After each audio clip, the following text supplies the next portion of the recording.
This is in parts a reply to Richard Churchill's talk that social media suck. And when I hear something like this, I go, "Ugh!" So because it doesn't suck.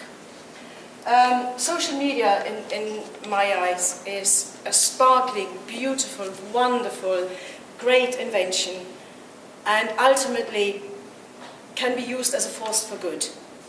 And that's mainly what this talk is about. 3 points Richard made are the 3 points which are always made, the criticism. That's the commercial stuff. Should work, hopefully. Especially since last week, shouts of indignation everywhere because Twitter announced they now want to have advertising in the stream. And I'm always a bit surprised about that because you all switch your telly on and you have that and all you do is go and make yourself a cup of tea.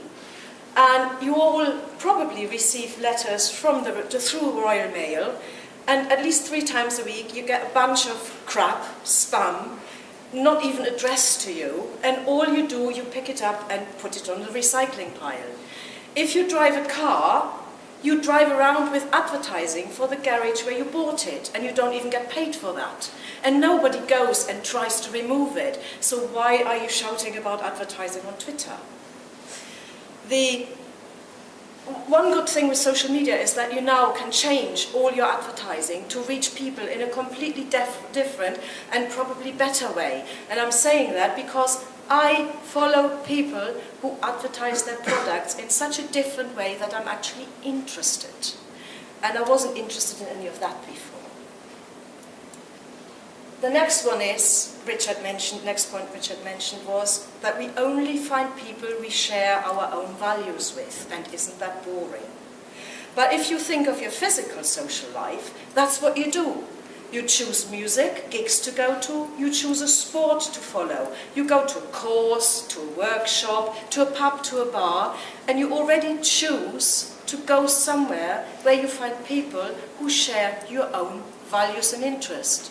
So you just do the same on Twitter and Facebook and whatever. So that's really a point which isn't very valid because that's just life. The next point is the danger of the internet. You have children. You do send them out of the door every morning on their own without supervision to play in the middle of the motorway, don't you? Mm-hmm. And play with strange men on playgrounds. You don't, because you know it's dangerous. So why do you let them roam the world for hours on end in their room without supervision? You don't, because it's dangerous. So all you need is a bit of common sense. Conclusion. All the social media is a mirror of the real world. People are good, social media is good. A lot of people are bad, so of course social media is bad. But it's nothing else but physical, real life. So you can't suddenly have something beautiful without any fault if it's made by humans and used by humans. So stop shouting about these things, because it's just life. What's my next point? That. Social media, in my eyes, is the best thing that happened since the printing press was invented. If you have anything to say to corporate groups, to political parties, to whatever other group there is, you can shout on social media and things will happen. This is the thing dear to my heart, BBC Six Music. Anybody not heard about this? Everybody has heard it. Oh, you haven't? Okay, it's a radio program by the BBC which caters for a smallish but very strong group of people. No Simon Cowell in sight, not even a bit of it. Real music from years ago, good sessions from the BBC archives, and new music you won't find on any mainstream. Very good presenters who know their music and what they're talking about, good comedy, and lots of musicians presenting their own choice of music.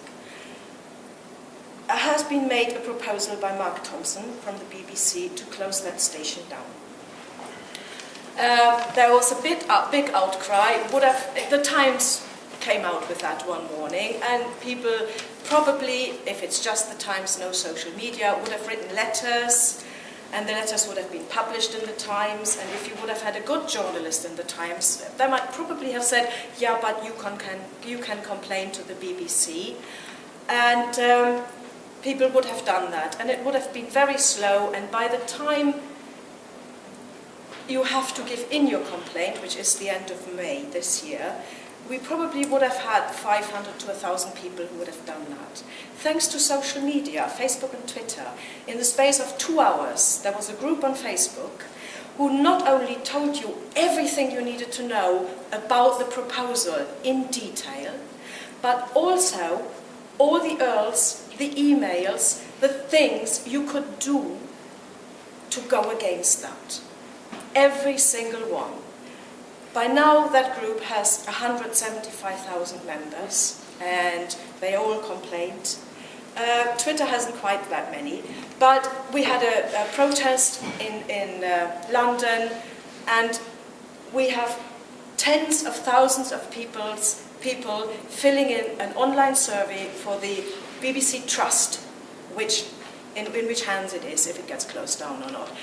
Without social media, that wouldn't have been possible. A smaller example. One day, this little bit got published by Neil Gaiman, who is an author with 1.5 million followers.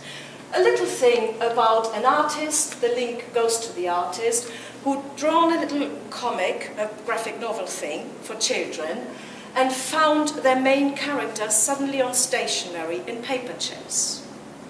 In the space of a couple of hours, the net everywhere was full of articles, amongst them paper chase, saying, wasn't us, ours is genuine, is a coincidence.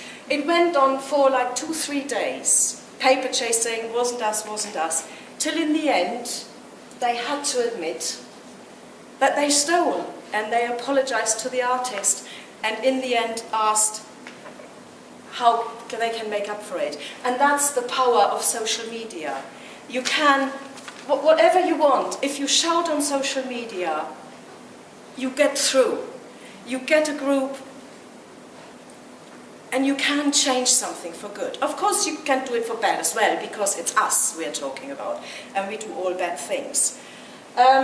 And my main thing is, social media is absolutely wonderful, and we should celebrate it, because at the moment there's nothing better to reach whatever we want to reach. Be a customer we want to sell something to, or a group we want to tell something, political or otherwise, it doesn't matter. And the main statement I want to make, and we can talk about, is we need everybody on them. If you are not on social media and you don't have a presence, you are highly suspicious.